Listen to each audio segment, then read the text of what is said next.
blood tests before you start and while taking Xeljanz, and monitor certain liver tests. Tell your doctor if you are in a region where fungal infections are common, and if you have had TB, hepatitis B or C, or are prone to infections.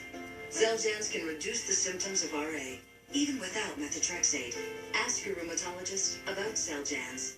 Monday, this is it. The women tell all. This season, the hot seat is scorching. You even see me? It's being rehearsed. And answers right from Olivia's mouth. I was severe.